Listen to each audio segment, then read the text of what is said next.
Alright, so looping is cool and all, but is it possible to automate everything my Ableton Looper does during my quite complicated percussion arrangement recordings? So if you found your way to this video, you might have the same question that I had some months ago while I was planning to play some percussion kind of arrangement to the song See You Again by Tyler, the Creator.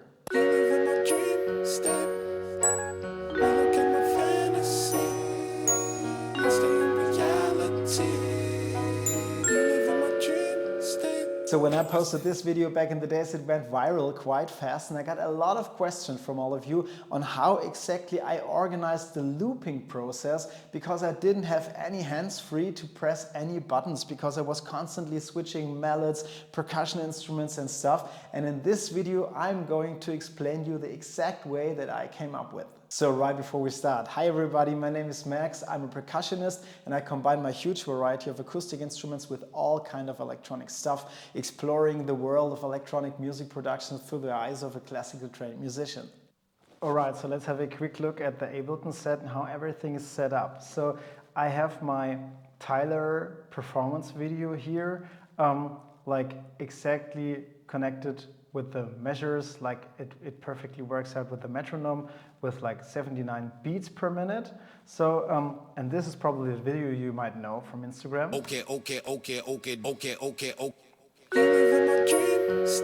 So let's have a quick look through this. So what we actually need is, like, in the beginning, we have a vibraphone and Glockenspiel part. 3, 4. It's a 3-bar phrase. 3 and 1, 2, 3. And then it changes like bell tree and wind chimes. And I'm going to do this shaker thing. And then the bamboo comes in. And then I switch to the bongos. And then everything is over. So what we are going to basically do is like thinking about a possible solution to how to program my looper on recording my vibraphone and the Glockenspiel part first, then automatically stop this recording and replay it because I have it in the background playing all the time, even if I'm recording some percussion stuff over it. Have this transition of bell tree and wind chimes, switching to the shakere, this brown shaker I play, and then switching over to the backbeat on the bamboo and have this final bongo pattern, and on the next one, bam, just start replaying it so I can save this beat. So looking at my Ableton set, actually I'm preferring here to have 2 different tracks, like one for the Vibes Glockenspiel part and one for the percussion stuff. So I can also, like in the post-production, control this a bit separately, like if I want to do some separate EQ settings or use some plugins in the post-production, I have that like a bit clearer here. So firstly, we're going to the audio effects and I put a looper here and a looper here. So we have like the Vibes Glockenspiel looper and we have the percussion loop. The yellow track above here, you can see, is the video we just watched. So this is like the final, so the yellow track up here, you can see, is like the audio slice of the video we just watched. So this is like the final performance track and we can work like alongside this one. Usually I would have like a backing track that I want to record something to and like work with the backing track, but for now I can like switch to show you also the video from time to time, so we have like the chance to exactly rework what I did for Instagram. So firstly, I'm going to do a new MIDI track here. Firstly, we're going to jump over to my audio MIDI setup here. Open the audio devices, show MIDI Studio, and we got this IAC driver here. And you have to make sure that this device is online. And if we go to the MIDI setup here, we have to make sure that track and remote are checked for both input and output ports.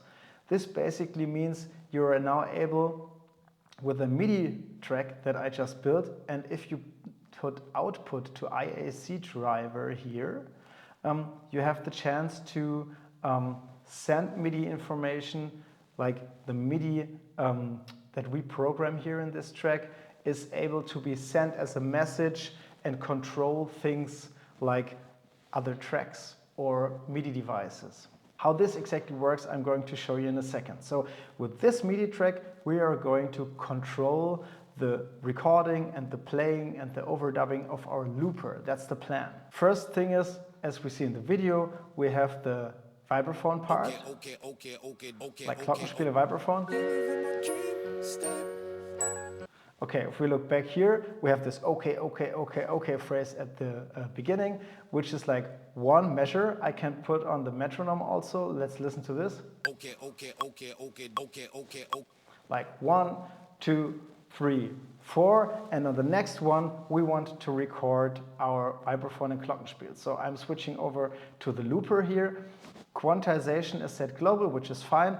In Ableton, my quantization is set on 1 bar, which means somewhere in the first bar we have to hit the record button. So on the next one, the recording starts. We can like already set this phrase to 4 bars because we know it's like a 4-bar phrase that we want to record and say then play, because we're not going to record anything else on this track.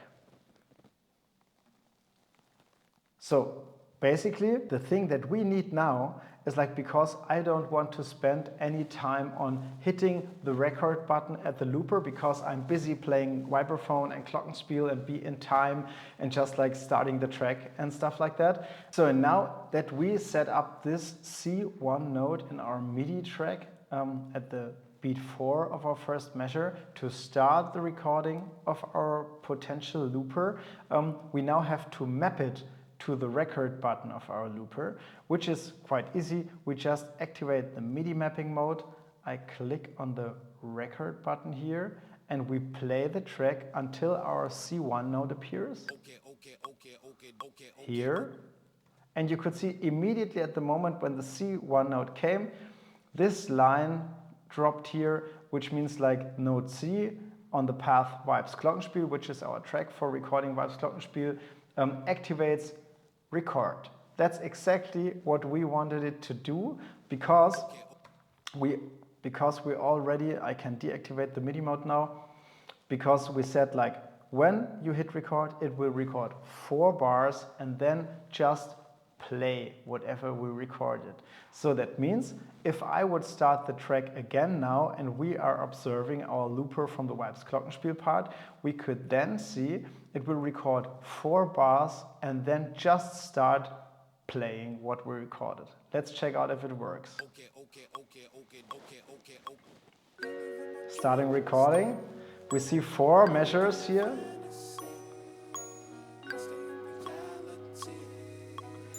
Last bar, and then, and as we can see, it just starts playing the 4 bars we recorded, exactly the thing we wanted it to do. So perfect. First part, like vibraphone and Glockenspiel, is already in the books. Next one is like the percussion part. So if we look a bit in the video, we have the Glockenspiel part here, and then, so this bell-tree and wind chimes part is like already recorded in the loop of the vibraphone, which is totally fine because it kind of leads to the next part. So it's totally fine that this is like at the end of our vibraphone phrase. And what comes next is actually the brown shaker kind of thing, the shakerer.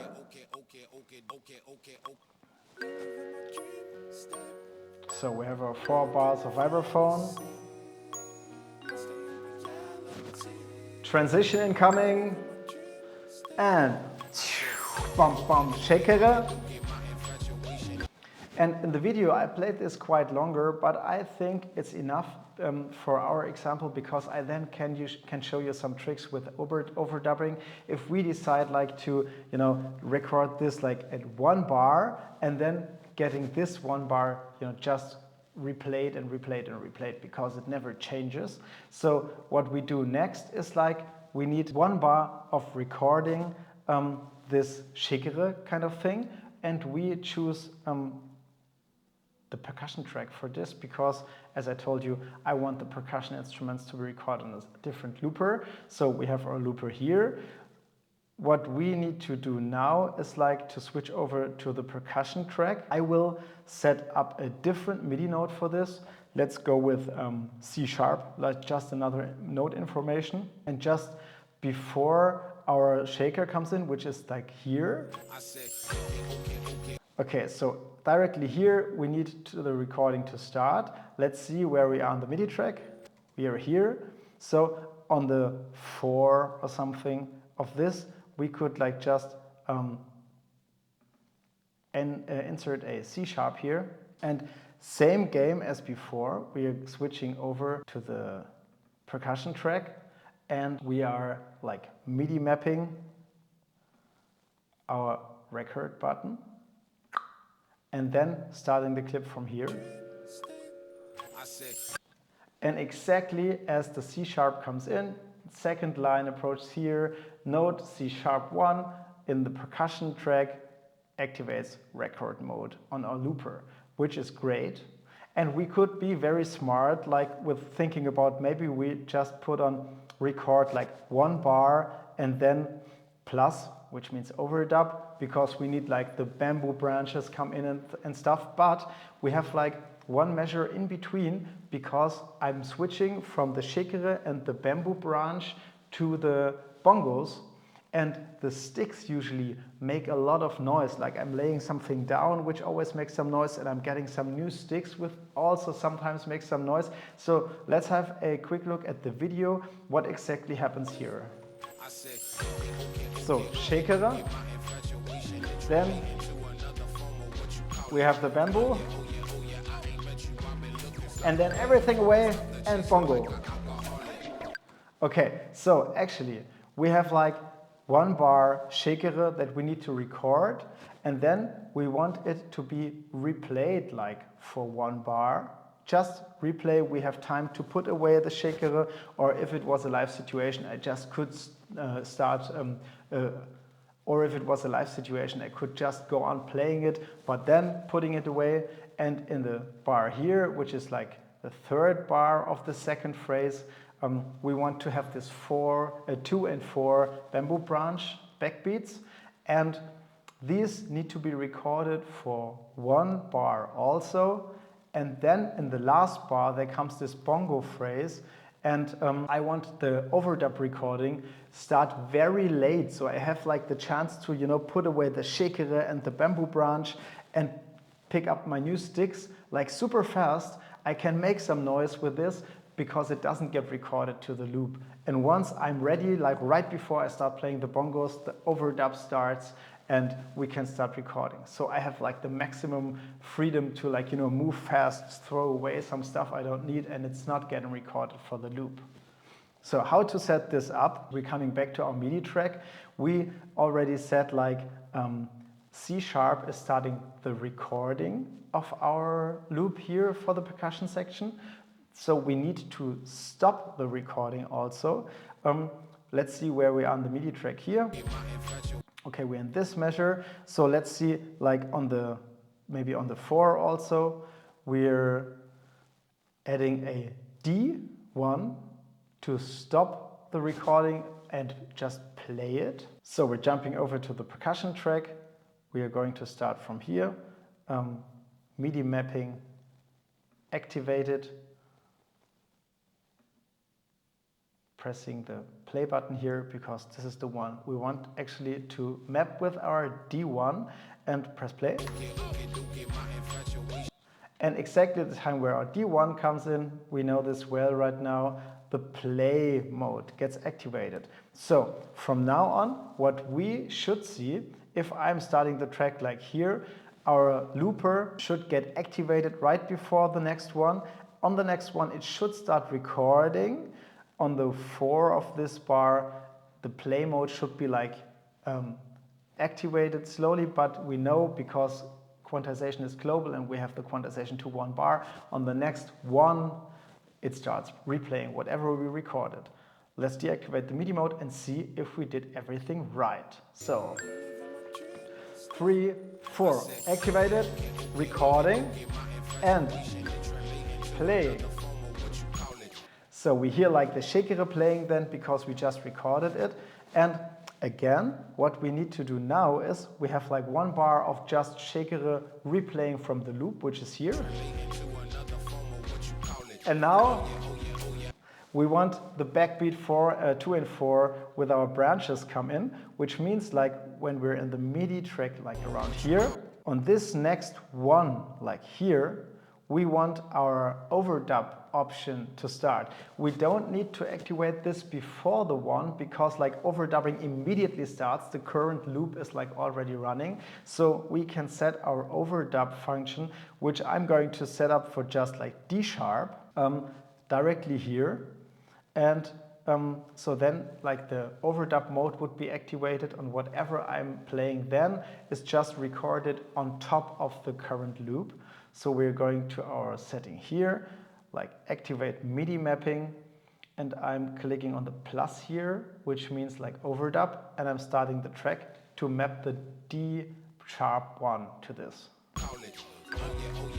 Okay, you see exactly when our D sharp 1 approaches, like it was set to overdub on our percussion track, perfect for us. So the thing is, we're now here in the third measure of the second phrase. Overdubbing just started. I can do my 2 and 4 beat with the branches. And on the next one, I want this overdub option to stop, because if I wouldn't stop the overdubbing, it would record like overdubs all the time. So if I'm putting away like the shakere and the branch very fast, and I'm taking the sticks, as I told you before, every sound, also the accidental noise, would be recorded as an overdub. Might be funny for some experimental tracks, but not for our Tyler, the Creator song here. So on the one, in the last bar, I am activating like the play button again. We connected the D1 to the play option in our looper, which means like on the one here, which is like the one in this measure, we just need to insert a D1 and then automatically overdubbing mode stops and playing mode starts. So I can make like any noises, nothing gets recorded, we're just hearing our loop. And last phrase is now this bongo thing. So we need to check out exactly when this bongo phrase starts. So I'm activating like the overdub mode like exactly right before it starts. So let's have a look at this. Okay, it's like kind of starting at the 3. So maybe we just have a bit of a last 2 bars. 3, 4, 1, 2. Yeah, it has like this tiny brap upbeat with my fingers. So we maybe start at the 2 end of our last bar. So let's see, like MIDI mode, we are here. Let's maybe start in the middle of beat 2 with recording and MIDI mapping, recording. Let's double check. We said overdub mode is like D sharp 1. So in the middle of 2, we're just adding this D sharp 1 here, maybe here a bit later, because somewhere around here I'm doing this upbeat for the last 2 beats until this stops. So let's see if everything works like we want it to work. I'm going to clear the loop again so we can just like double check if everything works in the second phrase. Let's see. Recording activated now. I'm recording. It's playing. Overdubbing now. Playing mode. Putting everything away and... So nice, everything worked out. Only thing is, like lastly, I'm going to do this, I'm going to make this MIDI track a bit longer than the original track. So on the next one, I can actually have the last MIDI information like a note D for the playing. Because what we actually can't forget is like it's overdubbing mode. So if I just like leave it in overdubbing mode and I'm happy I have recorded like the loop I wanted for the next video to post for you, and it doesn't stop recording, my voice, my accidental noises after recording my yeah or something would be on it. So I need the loop to stop after my bongo part on the next one, and just go over into play mode so we don't have any accidental noises recorded. And this is like done by this D1 here. So, to sum this up, we created a MIDI track via the IAC driver. We have the chance to send MIDI information that we can now map directly to functions at our looper. We have two different loopers, one for the Vibes Glockenspiel part and one for the percussion parts that are now each working parallel. And with our MIDI track and the notes, we can now like directly control what the looper does throughout the whole track. So once I cleared all the loopers and I went over to the percussion setup again, I have now the chance to just press play and play the whole percussion arrangement that I did for this track, and everything gets recorded just in time, which is perfectly for me. And yeah, the only thing that you don't forget, of course, we didn't record like real stuff here, is like on the parts like Vibes Glockenspiel and percussion, to make sure to choose like the right audio inputs. So like on the Vibes track, you're really recording with the microphones that are placed upon the Vibes, and on the percussion track, you're really using the microphones that are in the percussion corner. So for a final little run through, maybe let's clear both of the loopers and just watch the video again and see if both of the loopers do exactly what we want them to do.